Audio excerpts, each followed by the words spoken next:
Welcome to VSPM channel. VSPM channel subscriber பண்ணாதவங்க subscriber பண்ணிக்கோங்க. கூடவே இருக்கிற பெல் பட்டனை கிளிக் பண்ணிக்கோங்க. இன்றைக்கி புழுங்கல் அரிசி எடுத்துருக்குறோம் 300 கிராம். இந்த புழுங்கல் அரிசி இடியாப்பம் செய்கிறதுக்காக வெஜிடேபிள் இடியாப்பம் செய்கிறதுக்கு எடுத்துருக்குறோம். இந்த அரிசியை நல்லா நைஸாக நம்ம மிக்சியில் நல்லா வெண்ணெய் மாதிரி அரைச்சிக்கணும். அப்போ தான் இடியாப்பம் புழியறதுக்கு ஈஸியாக புழியலாம். இந்த அரிசியை நல்லா அரைச்சிக்கின்னு நான் உங்கள்கிட்ட காமிக்கிறேன். மிக்சியில் அரைச்சிக்கணும் வரேன்.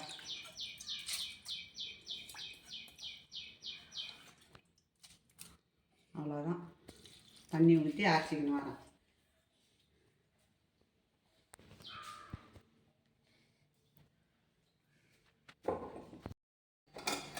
இப்போது வானலை வச்சிட்டோம். கொஞ்சமாக ஒரு 2 ஸ்பூனு எண்ணெய், ஒரே ஒரு ஸ்பூனு, 2 சொட்டுன்னு கூட வச்சுக்கோங்களேன் சும்மா, ஏன்னா கொஞ்சம் அடி பிடிக்காமல் இருக்கிறதுக்காக. இப்போ நம்ம இந்த வெண்ணெய் மாதிரி அரைச்சி வந்துட்டோம் பாருங்க இந்த மாவை. இப்போ நம்ம இதில்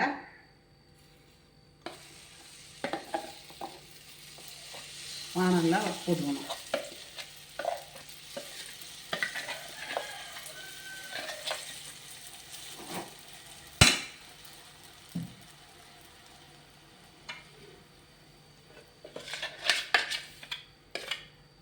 கொஞ்சமாக தண்ணி ஊற்றி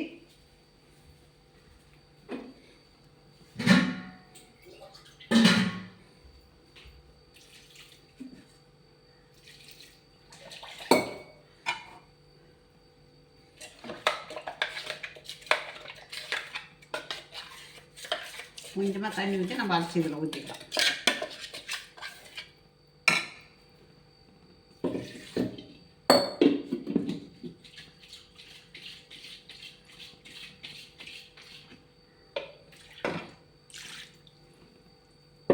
அப்படி இருந்தால் இன்னும் கொஞ்சம் இருக்கும்.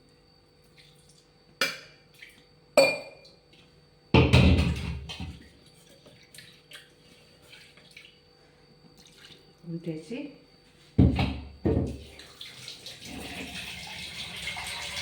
இப்போ இதுக்கு தேவையான உப்பை போட்டுடணும். இந்த மாவுக்கு எவ்வளோ உப்பு தேவையோ அந்த உப்பை நம்ம போட்டுடணும். இப்போ தீயை கொஞ்சம் எடுத்து வச்சுக்கலாம்.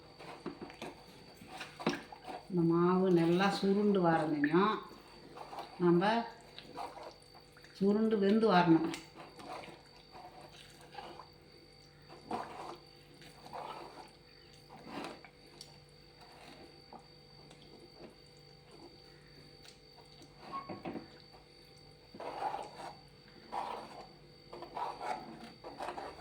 இளந்தியாக வச்சு நம்ம இந்த மாவை கட்டியாக சுருண்டு வரமேனையும் அப்படியே தொலைவிக்கினே இருக்கணும், கிண்டிக்கினே இருக்கணும் மாவை.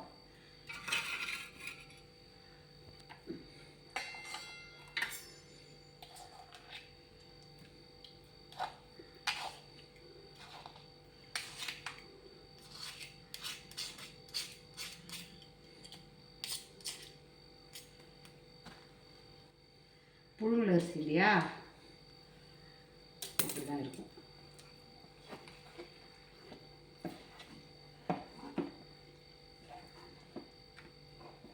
கட்டிப்படாமல்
தீ இளந்தீயாக வைக்கணும், ரொம்ப தீ வைக்கக்கூடாது.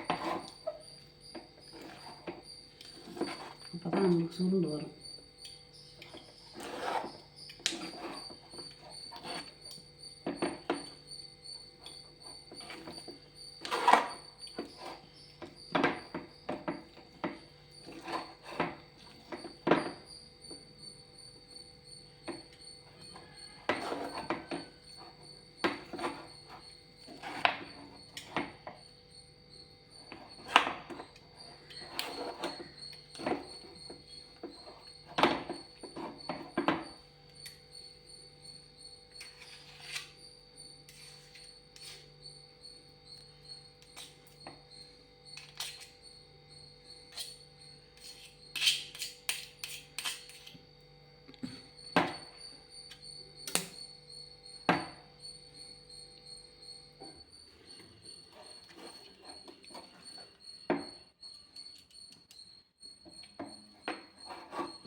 அப்படியே இது இன்னும் கொஞ்சம் சுருளணும்.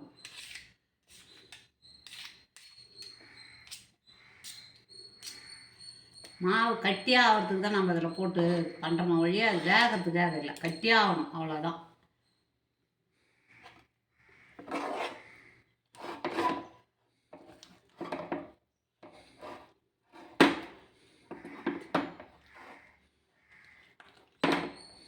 இது அப்படியே ஆறட்டுங்க.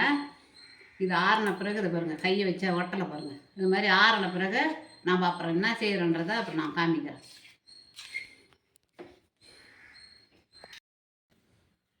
இப்போ மாவு ஆறிடுதுங்க. இதை மாதிரி சின்ன சின்ன உருண்டையாக நம்ம பிடிச்சிக்கணும். தண்ணி ஊற்றி வச்சுருக்கிறோம் கடாயில், வானலை வச்சு தண்ணி கொதிக்கிட்டோன்னு நம்ம இந்த உருண்டையை எடுத்து அதில் போட்டுடணும். நல்லா வெந்து மேலே வரும். இந்த உருண்டையை இது மாதிரி பிடிச்சிக்கணும். திட்டமாக இந்த உருண்டையை இந்த மாதிரி பிடிச்சி வச்சுக்கணும். கையில் ஒட்டாமல் இருக்குது பாருங்கள். இந்த மாதிரி ஒட்டாமல் இருக்கணும். இந்த மாதிரி உருட்டுறதுக்கு கையில் ஒட்டாமல் இருக்குது பாருங்கள். ஆறிடுது மாவு.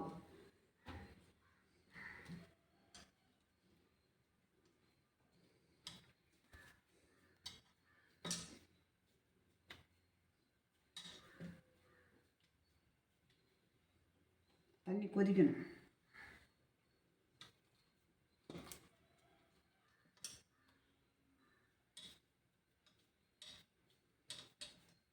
நம்ம இப்படி கூட நல்லா மோடு பழம் இல்லாமல் உருட்டி போடலாம்.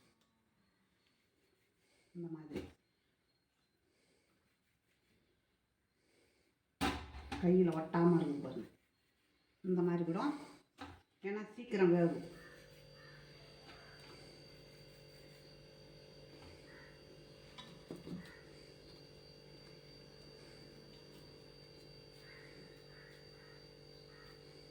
தண்ணி கொதி வரட்டும், நம்ம போட்டுக்கலாம்.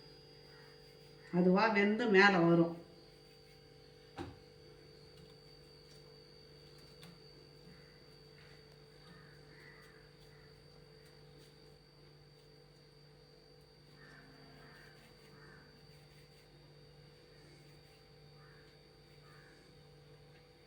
நம்ம ஒன்று ஒன்றா எடுத்து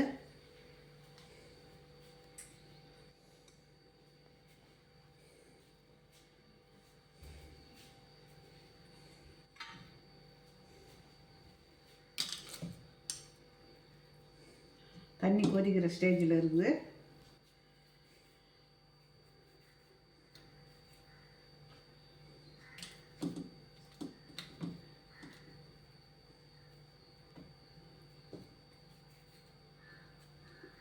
முதல்ல இதை மாதிரி பிடிச்சிக்கணும்.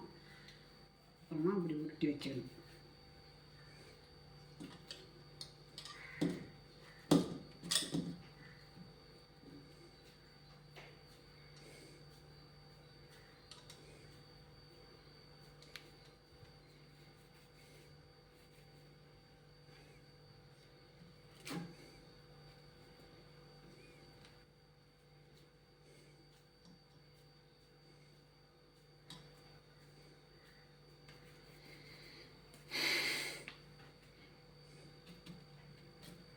தண்ணி நல்லா கொதிக்க போகுது. கொதிக்கட்டும். நம்ம உருண்டையை பிடிச்சி வச்சிடலாம்.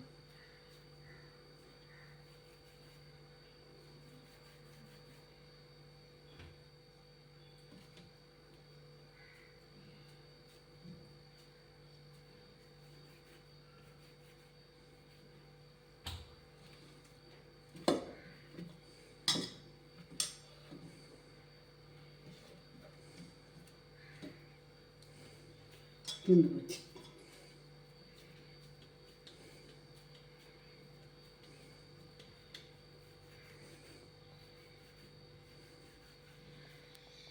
இப்போ தண்ணி கொதிக்கிற ஸ்டேஜில் இருக்குது பாருங்கள்.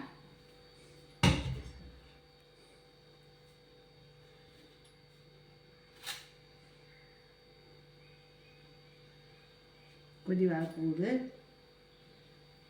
கொதி வந்த உடனே நம்ம ரொம்ப சிம்மில் வச்சுக்கலாம்.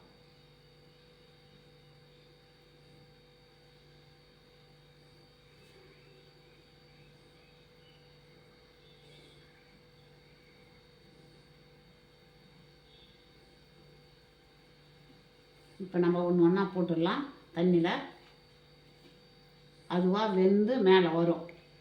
அது வரல நம்ம காத்திருக்கணும். நம்ம அதுக்குள்ளே கரண்டி போட்டு குடப்பக்கூடாது.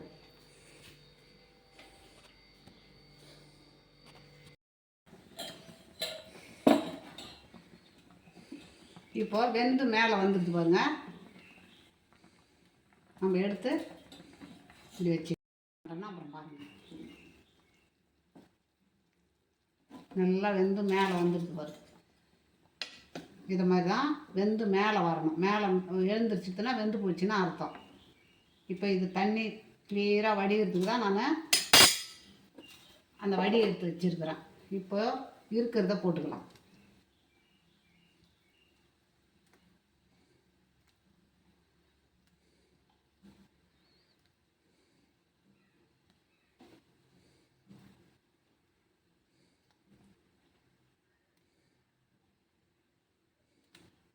அவ்வளோதான். இது வேகட்டும், அது நல்லா ஆறட்டும். இப்போ வானலை வச்சுருக்கிறேன். கொஞ்சமாக எண்ணெய் ஊற்றிக்கலாம். கொஞ்சமாக எண்ணெய்.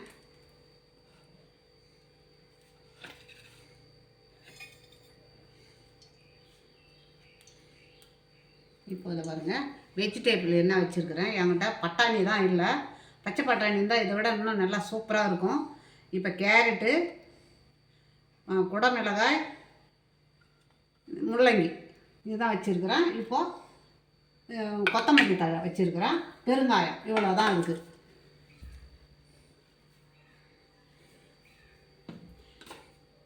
இப்போ நம்ம கேரட்டை போட்டுக்கலாம்.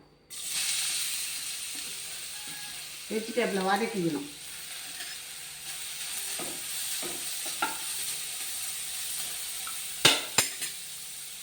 இப்போ குடமிளகாய், முள்ளங்கி,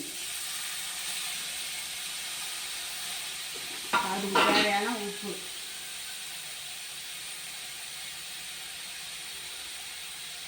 அதிகமாக தேவையில்லை, ஏன்னா முள்ளங்கியில் உப்பு இருக்கும். அது வேகட்டும். அப்படியே இதை நம்ம வதக்கிக்க வேண்டியதுதான்.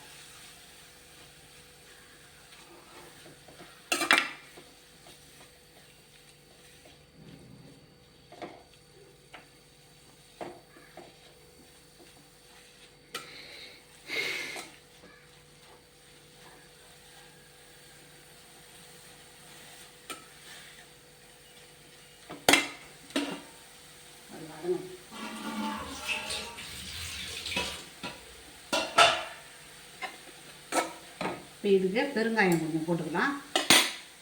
வேறு எதுவுமே இல்லை. பெருங்காயம், உப்பு, மல்லித்தழை, அவ்வளோதான்.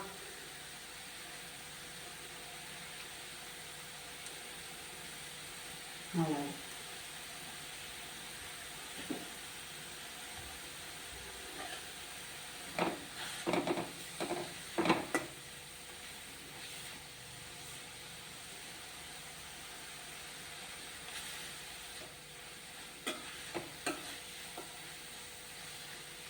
பச்சை பட்டாணி இருந்தால் இது கூட, அப்படி இல்லைன்னா வேறு ஏதாவது சுண்டல், மூக்கடலை, டபுள் பீன்ஸ் கூட போடலாம். புரோட்டீன் உள்ளது எது வேணாலும் போட்டுக்கலாம்.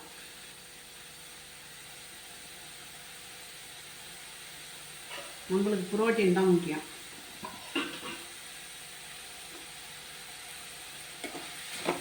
ரெண்டாவது நம்ம போட்டோம்பா, ரெண்டாவது ரெண்டுக்குமே இருக்கு.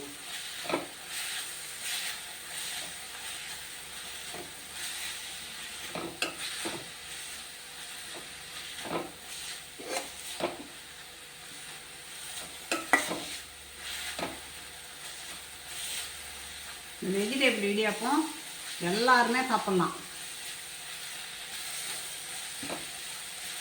முக்கியமாக நீரிழிவு நோயாளி இதை எடுத்துக்கலாம். மெனக்கடல் பண்ணி தான் சாப்பிட்ணும். அப்படியெல்லாம் சாப்பிட முடியாது.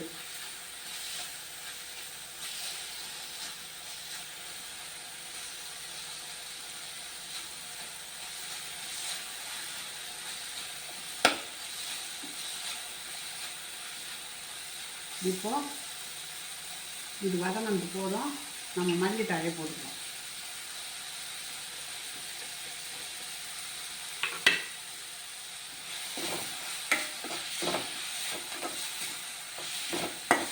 அவ்வளோதான். இப்போ இதை வந்து நம்ம இதில் மாற்றிக்கலாம். மாற்றி ஆற வச்சிடலாம்.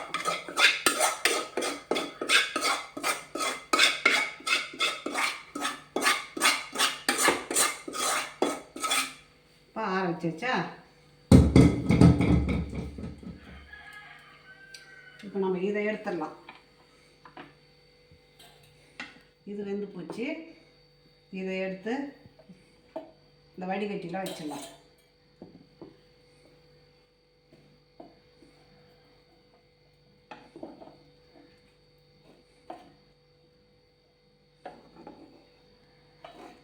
அப்படியே இது வடிட்டோம். இது ஆறட்டும் கொஞ்சம். அதுக்குள்ளே நம்ம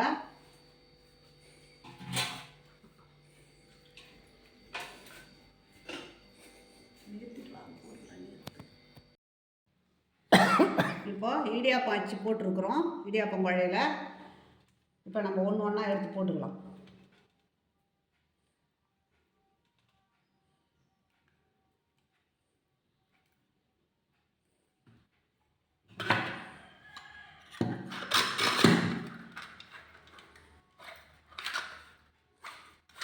அதை கூட்டிக்கலாம்.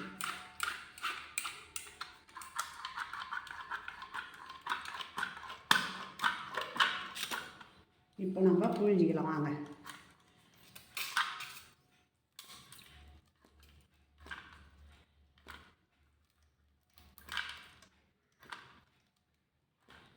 டைட்டாக தான் இருக்கும்.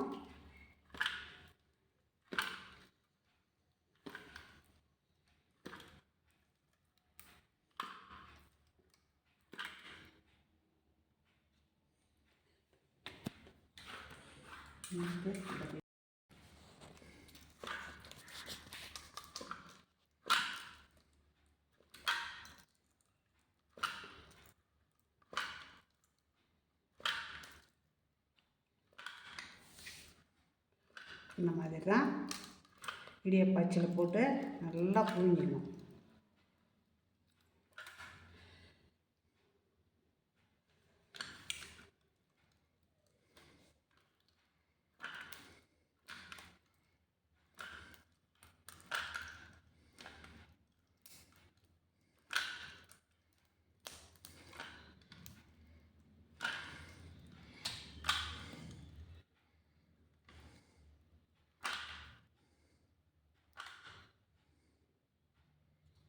இப்போ புழிஞ்சு வச்சு பாருங்கள்.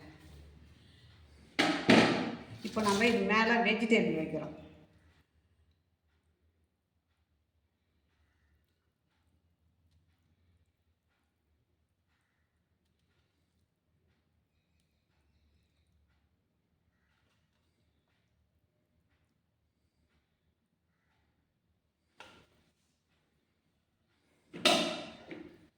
இப்போ வெஜிடேபிள் இடியாப்பம் ரெடி ஆகிடுதுங்க. இந்த மாதிரி வெஜிடேபிள் இடியாப்பம் செய்து பசங்களுக்கு லஞ்சு பாக்ஸில் வச்சு நம்ம அனுப்பிச்சோம்னா இந்த மாதிரி கலராக அழகாக சாப்பிட்றதுக்கும் நல்லாயிருக்கும். இதில் இனிப்பு இல்லாமல் இருக்கிறதுக்கு வந்து டயபெட் பேஷண்ட்டெல்லாம் இது மாதிரி கொடுத்தா சாப்பிடுவாங்க. காலையிலே இது மாதிரி செய்து கொடுத்தா அவங்களுக்கு ரொம்ப ரொம்ப நல்லது. அதே மாதிரி ஈவினிங் கூட செய்து கொடுத்தாலும் நல்லது. இதே மாதிரி செய்து கொடுங்க. உங்கள் வீட்டில் பெரியவங்க இருந்தாலும் சரி, சின்ன பிள்ளைங்க இருந்தாலும் சரி, இதை மாதிரி செய்து கொடுத்தீங்கன்னா ரொம்ப பிரியமாக சாப்பிடுவாங்க. பிடிச்சிருந்ததுன்னா எனக்கு லைக் பண்ணுங்கள், கமெண்ட் பண்ணுங்கள், சப்ஸ்கிரைப் பண்ணுங்கள். போட்டோம்